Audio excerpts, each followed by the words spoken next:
దేవునికి మహిమ కలిగిన గాక. ఆమేన్. హల్లెలూయా. ఈ రోజు ఈ సెప్టెంబర్ లో లాస్ట్ ఆదివారం మన ప్రభు సన్నిధిలో ఉండడానికి దేవుడు మనకి ఇచ్చిన ధన్యతను బట్టి నేను ఎంతగానో ప్రభువుని స్తుతిస్తున్నాను. హల్లెలూయా, హల్లెలూయా. ప్రభునందు ప్రియమైన మన వాక్య భాగము, ఏ వాక్య భాగం చదువుతున్నామండి? ఎవరు దేవుని ఎదుట, దేవుని సింహాసనం ఎదుట నిలవగలరు? ఎవరు దేవుని సింహాసనం ఎదుట నిలవగలరు? ఒకటి, గర్వించుకుంటా జాగ్రత్తగా ఉన్నవారే నిలవగలుగుతారు. రెండోది, పరిశుద్ధ ఆత్మతో నింపబడిన వారు జాగ్రత్తగా ఉంటారు. మూడోది, విశ్వాసం గలవారు జాగ్రత్తగా ఉంటారు, నిలవగలుగుతారు. చెప్పండి ఎవరండి? ఒకటి చెప్తారా? గర్వించకుండా జాగ్రత్త పడిన వారు నిలవగలుగుతారు. రెండోది, పరిశుద్ధత కలిగి ఉన్న వారు నిలవగలుగుతారు. మూడోది, విశ్వాసం గలవారు నిలవగలుగుతారని మనం విన్నాం. నాలుగో మాట ముందు నేను వాటిని చదువుకుందాం. 2 కొరింథీ పత్రిక 5వ అధ్యాయము 10వ వచనం చదువుకుందాం. 2 కొరింథీ పత్రిక, ఎందుకనగా తాను జరిగించిన క్రియలు చొప్పున అవి మంచివైనను సరే చెడ్డవైనను సరే దేహముతో జరిగించిన వాటి ఫలమును ప్రతి వారు పొందినట్లు మనమందరమును క్రీస్తు న్యాయపీఠం ఎదుట ప్రత్యక్షము కావలెను. హల్లెలూయా. మంచి అయిన చేసినా చెడ్డ చేసినా ప్రతి ఒక్కరు కూడా ఎక్కడ నిలబడాలండి? క్రీస్తు న్యాయపీఠం ఎదుట నిలబడాలి. ఆయన తీర్పు తీరుస్తాడు.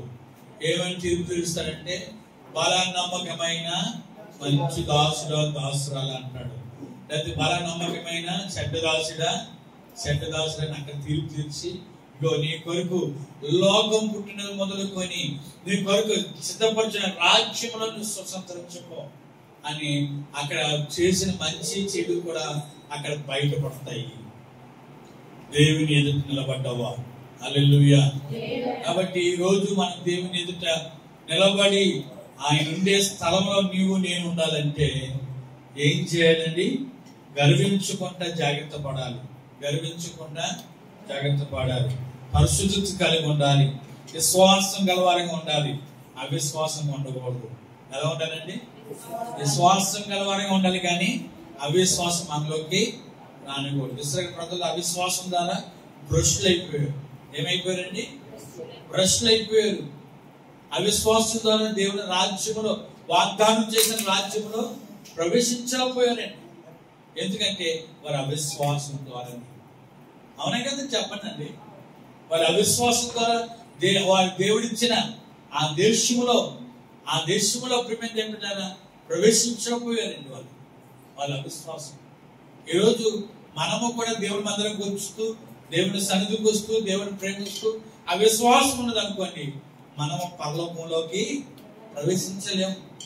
అవిశ్వాసానికి ఏమున్నదంటే నిత్య నరకం ఉన్నది. కాబట్టి ఎప్పుడు కూడా విశ్వాసం గలవారిగా, ఎప్పుడు కూడా ఎలా ఉండాలండి? విశ్వాసం గలవారిగా ఉండాలి. హల్లెలూయా, హల్లెలూయా. మూడోది, ఇప్పుడు 4వ మాట ఏంటంటే ప్రియమైన 4వ మాట చదువుతారా ఒకసారి? సామెతల గ్రంథం 10వ అధ్యాయం 25వ వచనం చదువుదామా? 10వ అధ్యాయం సామెతలు 10:25.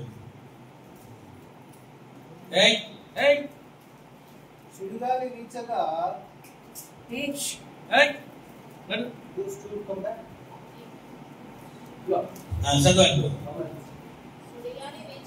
చుడిగాలి వీచగా భక్తిహీనులు లేకపోయిను నీతిమంతుడు నిత్యము నిలుచు కట్టడం వలె ఉన్నాడు.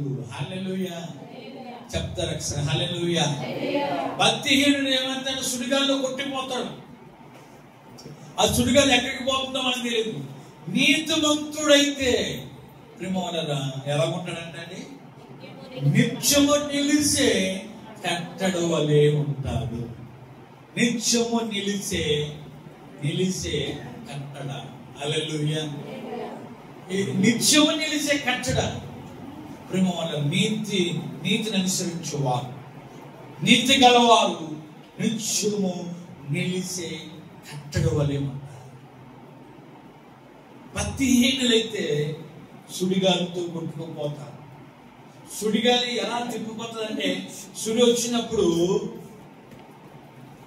వచ్చినప్పుడు ప్రియమైన పెట్టారా ఇంకా అలాగలా తిప్పి చాలా మంది ఈ మధ్యకాల సమయంలో ప్రేమ వలన సుడిగుండంలో పడిపోయి, ఎక్కడ పడిపోయండి?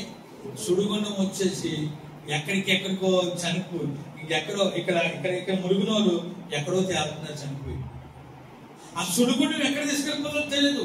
అది ఎవరికి సంభవిస్తుందంటే భక్తిహీనులకు సంభవిస్తుంది. నీతిమంతులు నిత్యము నిలుసు కట్టడ వలె ఉంటారు. నిత్యము నిలుసు కట్టడ. హల్లెలూయా. ఇప్పుడు చూడండి ప్రేమ చెప్పారా, ఇప్పుడు ఒక బిల్డింగ్ కడుతున్నారు అనుకోండి, ఏది స్టాండర్డ్ గా వేస్తారు? పునాది. అవునే కదండి. ఆ పునాది మీద ఆధారపడి ఉన్నది 3 అంతస్తులైనా 4 అంతస్తులైనా 5 అంతస్తులైనా. అవునే కదండి. పునాది సరిగా లేదనుకోండి, అంతస్తు వేయడానికి ఒప్పుకుంటారా? చెప్పనండి, ఒప్పుకోరు. దాన్ని ఎంత స్టాండర్డ్ నిత్యం నిలవాలని అనేక మంది నివసిస్తారు కాబట్టి నిత్యం నిలవాలని ఇంజనీర్ దగ్గరికి వెళ్ళిపోయి ఈ స్థలానికి 5 అంతస్తులు వేయాలనుకుంటున్నామండి, 5 అంతస్తులు వేయాలనుకుంటున్నాము, మరి స్థలంలో మరి ఎంత పిల్లలు స్టాండర్డ్ ఉండి పిల్లలు అలాగే వేయాలండి అని చెప్పేసి అన్నారు అనుకోండి, వాడిని మంచి సూచిస్తారు. అదే పాకకి పిల్లలు ఎంత పాకకి పిల్లలు వేయదండి, వేస్తారండి. అది నిత్యం నిలిచేది కాదు. కానీ పాకి పిల్లలు వేయకుండా అంతస్తులు కట్టగలుగుతారా? నిలుస్తుందండి అది. అందుకే దేవుడు అన్నాడు తెలుసా, మత్తయి సువార్త 7:8 కానీ 7:21 అంటాడు, బుద్ధిమంతులు బుద్ధిహీనులు రాయబడ్డారు. బుద్ధిహీనులు రాయబడ్డారు. బుద్ధిహీనులైతే ఇసుక మీద ఇల్లు కట్టుకుంటారంట. ఎక్కడ కట్టుకుంటారంటే ఇసుక మీద. బుద్ధిమంతులు అయితే బండ మీద కట్టుకుంటారంట. రెండాట్లకి ఏమొస్తుంది? గాలి వస్తుంది, తుఫాను వస్తుంది. ఏది నిలుస్తుందండి?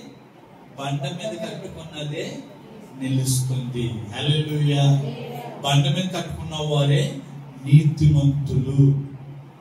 బండ మీద ఉన్న వారే ఎవరండి? బండానికి ఎవరంటే మన ప్రభు అయిన యేసుక్రీస్తు వారు. హల్లెలూయా. కాబట్టి నీతిమంతులు ఎలా ఉంటారంటే ప్రియమైన పిల్లరా, నిత్యము నిలిసే కట్టడ వలె ఉంటారన్నమాట. ఈరోజు నీతి కల వారు కంపల్సరిగా దేవుని ఎదుట నిలవగలుగుతారు. హల్లెలూయా. ఇంకో మాట చదువుదామండి, సామెతల్లోనే 10వ అధ్యాయము 30వ వచనం చదవండి. 10:30 వచనం. సామెతల గ్రంథము 10:30. నీతిమంతుడు ఎన్నడూను కదిలింపబడడు. భక్తిహీనుడు దేశములో నివసించడు. చూడండి, ఇక్కడ అద్భుతమైన మాట రాస్తున్నాడు సొలొమోను, జ్ఞాని అయిన సొలొమోను. నీతిమంతుడు ఎందుకు కదిలించబడడు చెప్తారా? ఎందుకు కదిలించబడ్డంటే స్టాండర్డ్ అయిపోయాడు. దేవుడు స్టాండర్డ్ చేశాడు. అందుకే కీర్తన 34 కీర్తనలో రాశాడు, నీతిమంతులకు అనేకమైన ఆపదలు వస్తాయి అన్నాడు. ఏమొస్తాయంట? ఆపదలు వస్తాయి. వాటన్నిటి నుంచి యెహోవాయే వారిని విడిపించి భయపడ్డారు. ఎన్ని ఆపదలు వచ్చినా, ఎంత కష్టం వచ్చినా నీతిమంతుడు తొలగిపోతాడండి. తొలగిపోవడం బండ మీద ఉన్నారు కాబట్టి, నీతిని అనుసరిస్తున్నాం కాబట్టి, నీతిని అనుసరించి ఉంటున్నాం కాబట్టి ఈ రోజు నీతిని పక్కన పెట్టేస్తున్నారు. అందుకే ఏబుకి ఎన్ని కష్టాలు, బాధలు, ఇబ్బందులు వచ్చినా ఆయన ఒక మాట అంటాడు తెలుసా? ఏమాట అంటాడు తెలుసా అండి? ఆ ఏబు గ్రంథము ప్రేమ వలన 7వ అధ్యాయము 27వ అధ్యాయము 6వ వచనం అంటాడు, నా నీతి నిడవక నేను గట్టిగా పట్టుకున్నాను. నా నీతి నిడవక ఎలా పట్టుకున్నాడంటండి? ఆయన పరిస్థితులు ఎన్ని తుఫాన్లు చెప్పండి, సునామీలు వచ్చేసి ఆయన పరిస్థితికి, ఆయన జీవితానికి ఏమొచ్చిందండి చెప్పనమ్మా? సునామీలో కొట్టుకుపోయారు, ఆస్తి పోయింది, అంతస్తు పోయింది, పిల్లలు పోయారు. సునామీ వచ్చి ఎలా తీసుకెళ్ళిపోతుందో ఉద్దుదు తుఫాన్ లాగా అలాగే మొత్తం కుటుంబాన్ని నాశనం చేసేసింది. కానీ ఆయన అంటాడు, నా నీతి నిలబొక్క ఏం చేశాడంట? హల్లెలూయా. కదిలించబడ్డా? చెప్పండి అండి. ఇక్కడ వాళ్ళని కదిలించబడ్డా? ఆ శ్రమను కదిలించబడ్డా? లేదండి. హల్లెలూయా. భార్య వచ్చి ఇంకొక స్వామి అంటుంది, భార్య వచ్చి ఇంకో మాట అంటుంది. కదిలించబడ్డా? నీతిమంతుడు నిత్యము నిలుస్తాడు. హల్లెలూయా. అని కదిలించబడు నీతిమంతులు. ఎన్ని శ్రమలని, ఎన్ని ఇబ్బందులని, ఎన్ని ఇక్కట్లని కదిలించబడడం. ఎందుకంటే నీతిమంతుడు ఎప్పుడు కూడా నీతిమంతుడు దృష్టి ప్రభు మీదే పెడతాడు కాబట్టి. హల్లెలూయా. నా ప్రభు ఉన్నాడు, నన్ను విడిపిస్తాడు. నా ప్రభు ఉన్నాడు, నాకు తోడుగా ఉన్నాడు. ఈ శ్రమలు వచ్చినా నేను తొలగిపోయాని నీతిని గట్టిగా పట్టుకున్నాడు. ఏం గట్టిగా పట్టుకున్నాడు? మనం మన నీతిని ఎలా పట్టుకుంటున్నాం? మనం మన నీతిని దుర్నీతిగా చేసేసుకుంటున్నాం. అప్పుడు ఒకసారి మనం ఆలోచించినట్లయితే నీతిమంతులే నిలుస్తారు. నీతిమంతులే చెప్పనండి నిలుస్తారు. మనం నిలవాలంటే నీతిని అనుసరిస్తారు. ఈ లోకంలో నీతి కలిగి ఉండాలి, దుర్నీతికి దూరంగా ఉండాలి. దేవుడు రక్తం ద్వారా మన అందరినీ కూడా నీతిమంతులుగా సిద్ధపరిచారు. రోమపత్రిక 5:3 మనల్ని ఏం చేశాడండి?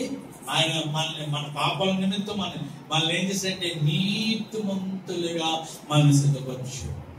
నీతిమంతులు. అందు గురించి మన నీతి నిలవకుండా మనం గట్టిగా హల్లెలూయా. హల్లెలూయా. ప్రేమవల్ల నీతిమంతులు ఒక మాట అంటున్నారు. అది ఏ మాట ఒకసారి చదువుతారా? మత్తయి సువార్త 25:32 చదవండి. నీతిమంతులు అంటున్న మాట మత్తయి సువార్త 25:32. అప్పుడు సమస్త జనులు ఆయన ఎదుట పోగు చేయబడును. 37 చదవండి. 37 చదవండి. అందుకు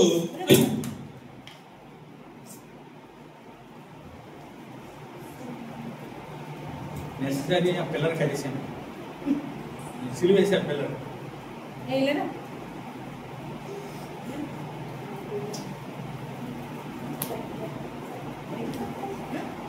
హల్లెలూయా.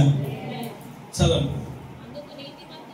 అందుకు నీతిమంతులు, ప్రభువా ఎప్పుడు మేము ఆకలి కొన్నట్టు చూసాము, నీకు ఆహారం ఇచ్చింది, నీకు దప్పు కలిగి దప్పుకి ఇచ్చింది. ఎప్పుడంటే ఎవరంటారంటే నీతిమంతులు అంటారండి. అక్కడ బ్రదర్ చదువుని మాట 32 చదివారు. దేవుడు ఏం చేస్తాడంటే సమస్త జనులందరినీ పోగు చేసి ఎవరిని ఏర్పరుస్తున్నారు? నీతిమంతుల్ని దుష్టుల్ని వేరుపరుస్తున్నాడంట.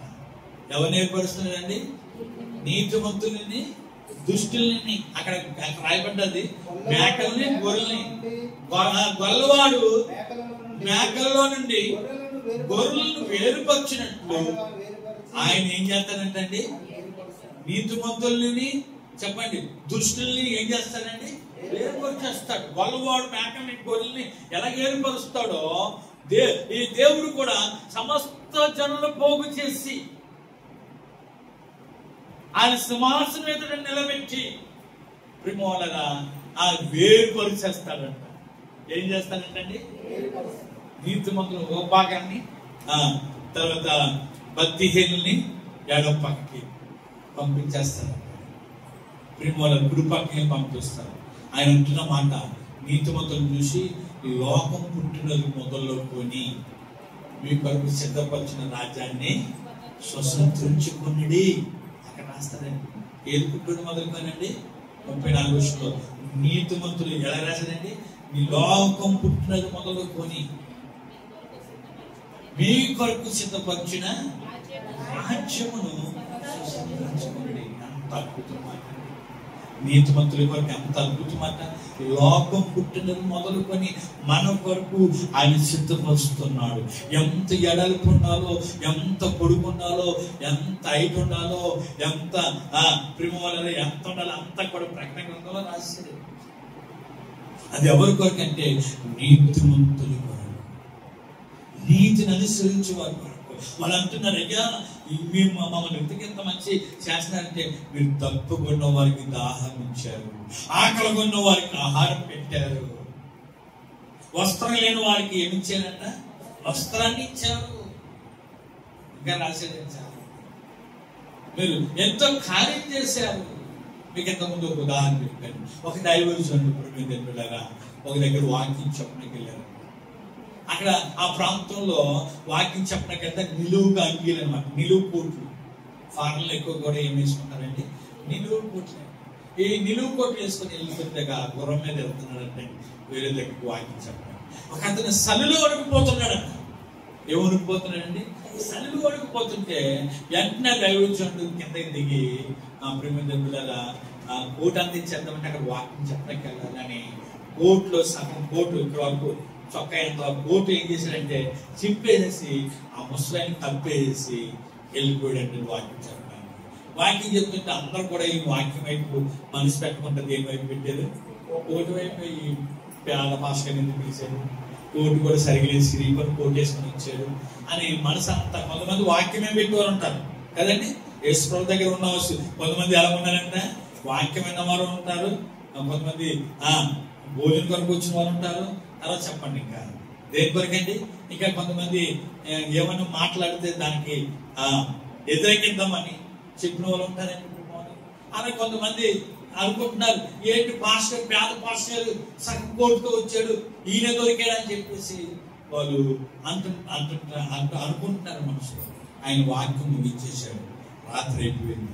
పాస్టర్ ఈ రాత్రి పూట వెళ్ళక బాగుంది, పొద్దున్న లేసి పడుకోండి అని చెప్పితే అక్కడ మంచం వేస్తే చర్చిలో పడుకున్నారంటే అండి. ఆయనకు ఒక చర్చిలో పడుకోకుండా కళ వస్తుందంటండి. ఏం కళ అంటే ఈ చింపేసి ఇచ్చిన కోటు పరలోకంలో కనబడుతుందండి. ఏసీ ఎక్కడ కనబడుతుందంటే అండి? ఏసీ చేతిలో కనబడుతుందంట. ఏసీ కోతలు అందరూ అడుగుతున్నారంటే అండి. ఏం అడుగుతున్నారంట? అయ్యా ఈ కోటు ఎవరు ఇచ్చారంటే ఇగో పలానా దాసు స్వచ్ఛంగా నాకు ఇచ్చాడని చెప్పి చెప్పడానికి ఎంతో సంతోషిస్తుంది అనుకోవట్లేదు. మనం ఏది చేసినా మనం చదువుకునే కదా, మంచి చేసినా చెడ్డ చేసినా దేవుని ఎదుటి కనపడతాయి. హల్లెలూయా చెప్పాము ఒకసారి. హల్లెలూయా. ఈరోజు ప్రేమగా నీతిమంతులే దేవుని ఎదుట నిలవగలుగుతారు. అయితే నన్ను నీతిమంతులకి ఈ లోకంలో కలిగే ఆశీర్వాదం 3 మాటలు జ్ఞాపకం చేస్తాను క్లుప్తంగానే. ఈ లోకంలో నీతిమంతులు కలిగే ఆశీర్వాదాలు ఏంటంటే, ఒకటి సగం త్వరగండి. సామెతలు 11:28. ఈ లోకంలో జరిగితే నీతిమంతులకి సామెతలు 11:28. ధనము నమ్ముకున్నవాడు పాడైపోను, నీతిమంతుడు సిగురాకు వలె వృద్ధులందుతాడు. హల్లెలూయా చెప్పండి. నీతిమంతులుగా ఉంటే ఈ లోకంలో కలిగే ఆశీర్వాదం ఏంటంటే, ధనము నమ్ముకున్నవాడు పాడైపోతాడు. ఎవరు నమ్ముకున్నవాడు అండి? ధనాన్ని నమ్ముకోకూడదు. మనం ఎప్పుడు కూడా ధనాన్ని ఎలాగో చూడాలంటే పెంటతో చూడాలి. మనం ఎలా చూడాలి? పెంట అని చూడాలి, చెత్త అనాలి. సరే, కొంతమంది డబ్బులు పట్టుకోగానే ఏం చేస్తారు? కళ్ళకి అద్దెసుకొని ముందు పెట్టేసుకుంటారు కదండి. ఎన్ని చేతులు వారియో, ఎవరెవరి చేతులకి వెళ్ళియో. అవునకే చెప్పానండి, ఒక చేతులు అంటాయా? కాబట్టి చాలా మంది ధనం నమ్ముకోవద్దు అంటున్నాడు. ధనం నమ్ముకున్నవాడు పాడైపోతాడు. కానీ నీతిమంతుడు అయితే ఎలా ఉంటాడంటే సిగురాకు వలె వృద్ధులందుతారు. సిగురాకు ఎలా ఉంటది చెప్పండి అమ్మా? సిగురు పెట్టేసి ఉంటుందా? అది వృద్ధిలోకి వస్తుందా? నీతిమంతులు ఎలాగ వస్తారంట. హల్లెలూయా. అది దేవుడు మనకి ఇస్తున్న ఆశీర్వాదం. ఈ లోకములో సిగురాకు వలె వృద్ధులందుతారు. అభివృద్ధి పొందుతారు. సిగురు పెట్టిందంటే అది ఉన్నతమైన స్థాయికి ఎదుగుతుంది ప్రేమ వల్ల. సిగురు వచ్చినంత వారికి, కానీ నీతిమంతులు కంపల్సరిగా వృద్ధి నందునట్లుగా చేస్తారు. రెండోది ప్రేమ వల్ల రెండో మాట ఏంటంటే యెషయా గ్రంథం 26వ అధ్యాయము 7వ వచనం. యెషయా గ్రంథం 26వ అధ్యాయం 7వ వచనం చదవండి ఒకసారి అండి. నీతిమంతుడు పోవు మార్గము సమమంగా ఉండును, నీతిమంతుల త్రోవను నీవు సరళము చేయదు. హల్లెలూయా చెప్పండి ఒకసారి హల్లెలూయా. రెండో ఆశీర్వాదం నీతిమంతులు కలిగేది ఏంటంటే ప్రేమోలారా, వాళ్ళ మార్గం ఎలాగుంటదంట? సమానంగా ఉంటుంది. వాళ్ళ మార్గం ఎలాగుంటుందండి? సమానంగా. ఏమంటాడు? నేను వేసిన ప్రతి అడుగు కూడా నేతిలో పడినట్టున్నాయి అంటాడండి. ఒక అతను అంటాడు, నేను వేసిన ప్రతి అడుగు కూడా ముళ్ళ కంపలు వేసినట్టున్నాయి అంటాడండి. ఎలాగన్నాయంట? ముళ్ళ కంప. నిజమే, ఒక్కోసారి ముళ్ళ కంపలు వేసినట్టున్నాయి మన అడుగులు. కానీ నీతిని ఎప్పుడైతే అనుసరిస్తావో, నీతిగా ఎలా జీవిస్తావో ప్రేమో అన్నారా, నీ మార్గాన్ని దేవుడు ఎలా చేస్తాడంటే సమమ్మగా చేస్తాడు. సమంగా లేకపోతే సరళంప చేస్తాడంట. ఏం చేస్తాడంటే సరళంప చేస్తాడు. మనం వెళ్తున్న మార్గం సరిగా ఉండదు. మీరు యెషయా గ్రంథం 45:2 రాయబడ్డాడు, మెత్తగా ఉన్న స్థలాన్ని నేనేం చేస్తాను? సరళం చేస్తాను. మెత్తగా ఉంటాయంట. 45:2 రాస్తాడండి. మనం వెళ్తున్న మార్గాలు సరిగా ఉండవు. మార్గం గుండా వెళ్తున్నప్పుడు ప్రేమ వలన ఏముంటాయి అంటే రాళ్ళు రప్పలు ఉంటాయి. అనేక పరిస్థితులు ఉంటూ ఉంటాయి, అనేక కష్టాలు ఉంటూ ఉంటాయి. ఇశ్రాయేలు ప్రజలు కూడా ప్రయాణం చేసినప్పుడు ఎన్నెన్నో ఎదురొచ్చాయి. ఎదురంతా దేవుడు ఏం చేశాడంటే సరళం చేశాడే లేదండి, సాపు చేశాడే లేదండి, చేశాడు. హల్లెలూయా. ఎరుకగోడ ఎదురంతా తీసేశాడు, ఎర్ర సముద్రంతో పాయ చేసేసాడు. యోర్దాను నది ఎదురొస్తే ఏం చేశాడు చెప్పనమ్మా? పాయలైంది. వాళ్ళు ఎంతగా నీళ్ళు పక్క జరిపినాయంట. ఏం జరిపినాయంటండి? నీళ్ళు పక్క జరిపినాయంట. మరి వాళ్ళు చేసిన దేవుడు మనం చేయడండి. మనం నీతిని అనుసరిస్తే మన మార్గాలు సమముగా ఉంటాయి.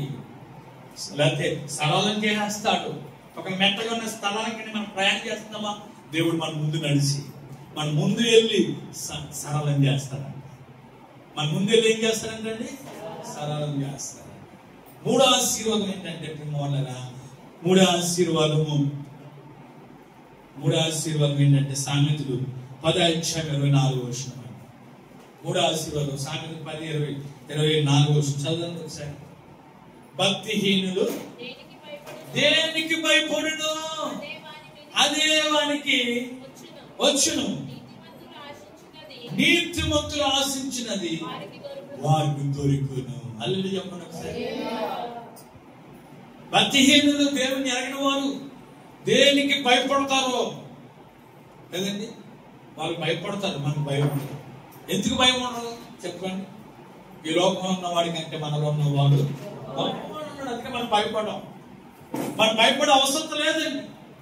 మనం ఒక మన చీకట్లు వెళ్తాం అనుకోండి, చీకట్లు వెళ్తాం ఏ రత్నం చేయడం రత్నం చేయమని అవును కదండి.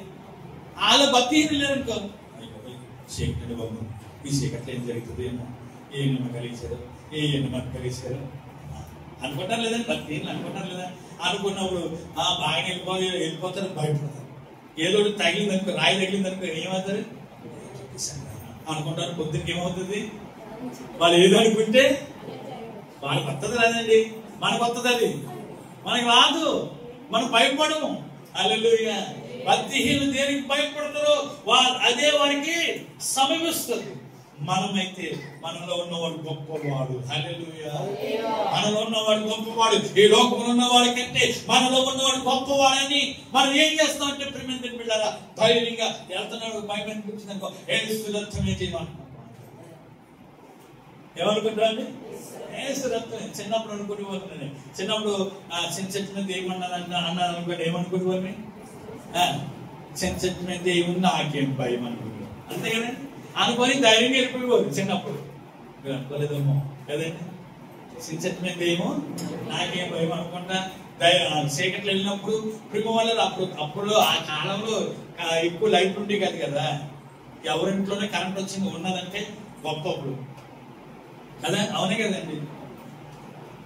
మా రాంకోల్లో కరెంట్, మా ఊర్లో రాంకోల్లోనే ఉన్నదండి, కరెంట్ ఉండేది కాదు, రేడియో ఉండేది. ఆ రేడియోలో మాటలు వినడానికి అక్కడ రాంకోల్ దగ్గర కూర్చున్నప్పుడు మా సిన్సెట్ ఉండి అన్నమాట. ఆ సిన్సెట్ దగ్గర మేము అనుకుంటున్నాం, అలాగే సిన్సెట్ మీద ఏమో నాకేం భయం. అది ఎవరు అనుకుంటారు? భక్తిహీనులు అనుకుంటారు. హల్లెలూయా. భక్తిహీనులు దేనికి భయపడతారో అది వాళ్ళకే సంభవిస్తారు, కానీ నీతిమంతులు ఆశించింది పొందుకుంటారు. హల్లెలూయా. ఎంత మంచి ఆశీర్వాదం అండి! ఈ భూలోకంలో నీతిని అనుసరిస్తే ఎంత మంచి ఆశీర్వాదము. ఒకటి ఏం చేస్తానంటే సిగరెట్ వలె వృద్ధిపరుస్తాను. రెండోది మార్గాన్ని సరళం చేస్తాను, సాపుగా ఉంచుతాను అంటాడు. మూడోది చెప్పండి, మూడోది ఏంటండి? ఆశించింది పొందుకున్నట్లుగా చేస్తాను. ఆశల ప్రాణం తృప్తిపరిచే దేవుడు. హల్లెలూయా. నువ్వు దేని గురించి ఆశపడుతున్నావు నా ప్రియ సహోదరి సహోదరుడా? ఆశపడి నీకు ఈ వాగ్దానాలు ఎత్తిపట్టుకుని ప్రార్థించి, ఈ మాటలు ఎత్తిపట్టుకుని ప్రార్థించి, ప్రభా నేను నీతిని అనుసరిస్తాను కనుక నాకు ఇవన్నీ కావాలి ప్రభా, నేను సిగురాకు వల్ల వృద్ధి పొందాలి ప్రభా, నా మార్గాలు సరళింపబడాలి ప్రభా, నా మార్గంలో ఎత్తులు ఫలాలు ఉన్నాయి నాయన, సరళం అయిపోవాలి ప్రభా, నేను మార్గం గుండా వెళ్ళబోతున్నాను ప్రభా, మీరు నా పట్ల కార్యం చేయడం అంటే నీ మార్గాలు దేవుడు నీ ముందుండి సరళం చేయబోతున్నాడు. హల్లెలూయా. నీతిమంతులు ఆశించింది పొందుకున్నట్లుగా చేయబోతున్నాడు. ఈరోజు నీకు ఏమైతే ఆశపడుతున్నావో, నీకు దేని గురించి ఆశిస్తున్నావో ప్రియమైన బిడ్డలారా, దేవుడు కంపల్సరిగా నీ ఆశ నెరవేరుస్తాడు. ఎందుకంటే ప్రతి జీవి యొక్క కోరిక ఆయన గుప్పుట్లో ఉన్నాయి. ఎక్కడ ఉన్నాయండి? ప్రతి జీవి యొక్క కోరిక ఎక్కడ ఉన్నాయండి? యేసే గుప్పుట్లో ఉన్నాయి. నీ కోరిక ఏమన్నది ఆయన గుప్పుట్లో ఉన్నాయి. నువ్వు ఆశించి కావాలని అడిగితే ఆయన వెంటనే దేవుడు ఏం చేయబోతున్నాడు? గుప్పులు నింపబోతున్నాడు. హల్లెలూయా. ఆయన గుప్పులు నింపాడు అనుకోండి, ఆయన బిగించేది ఎవరి కాదు, ఆయన గుప్పులు బిగించేది ఎవరి కాదు.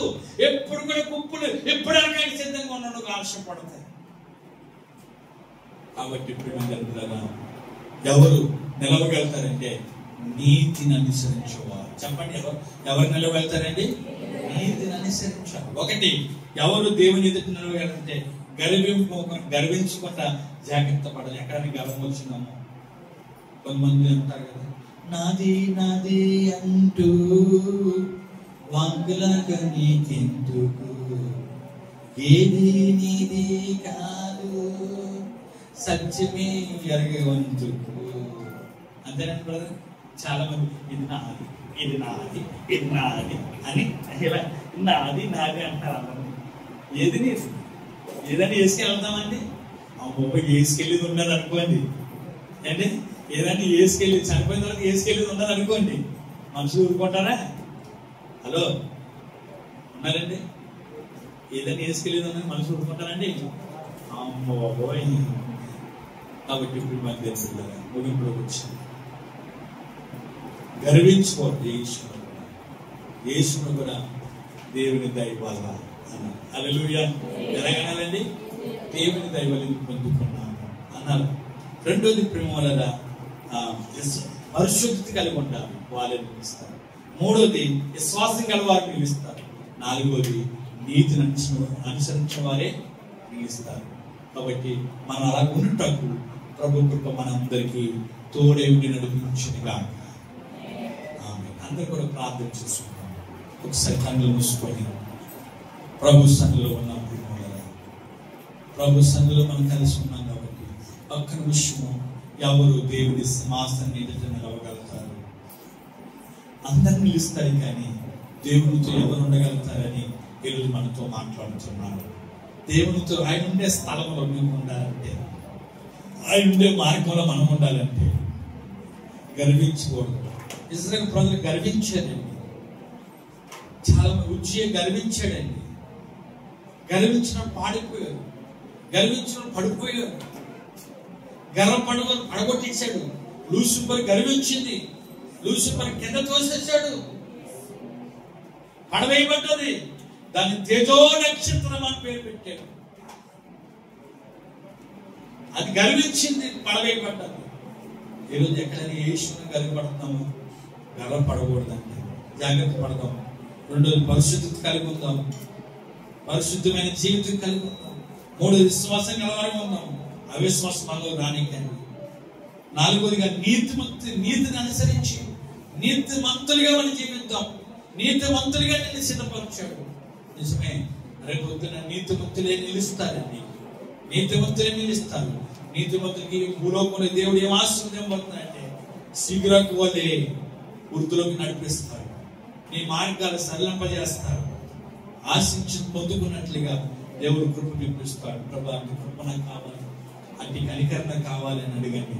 ప్రభు దేవా, నీకు వందనాలు. ఎంతవరకు మా మధ్యలో ఉండి ఎన్న వాక్యం మాకు దేవుడు నీకు ఫలించాడు. మేము నాన్న నీతిని వదులుకుంటా. ఎన్ని పరిస్థితులు వచ్చినా ప్రభు, ఎన్ని సునామీలు తుఫాన్లు వచ్చినా దేవా, నా నీతి నిడవక గట్టిగా పట్టుకున్నాడు. గట్టిగా పట్టుకున్నాడు.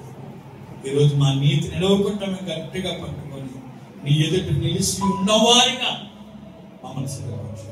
ఈ భూలోకంలో ఏ ఆశీర్వాదం వచ్చావో వృద్ధిలోకి నడిపిస్తానున్నావు శీఘ్రకు అని. అలాగే మార్గాన్ని సరళంపజేస్తున్నావు. అలాగే ప్రభా, ఆశించి పొందుకుంటున్నావు. మేము అందరూ కూడా అలా పొందుకోవడానికి, సంఘ బిడ్డలు అందరూ కూడా పొందుకోవడానికి కృప చూపించి మహిమ తెచ్చుకున్నారని నీకే మహిమ, ఘనత, ప్రభావం ఆరోపిస్తున్నాం. యేసు నామములో ప్రార్థిస్తున్నాం తండ్రి. ఆమేన్.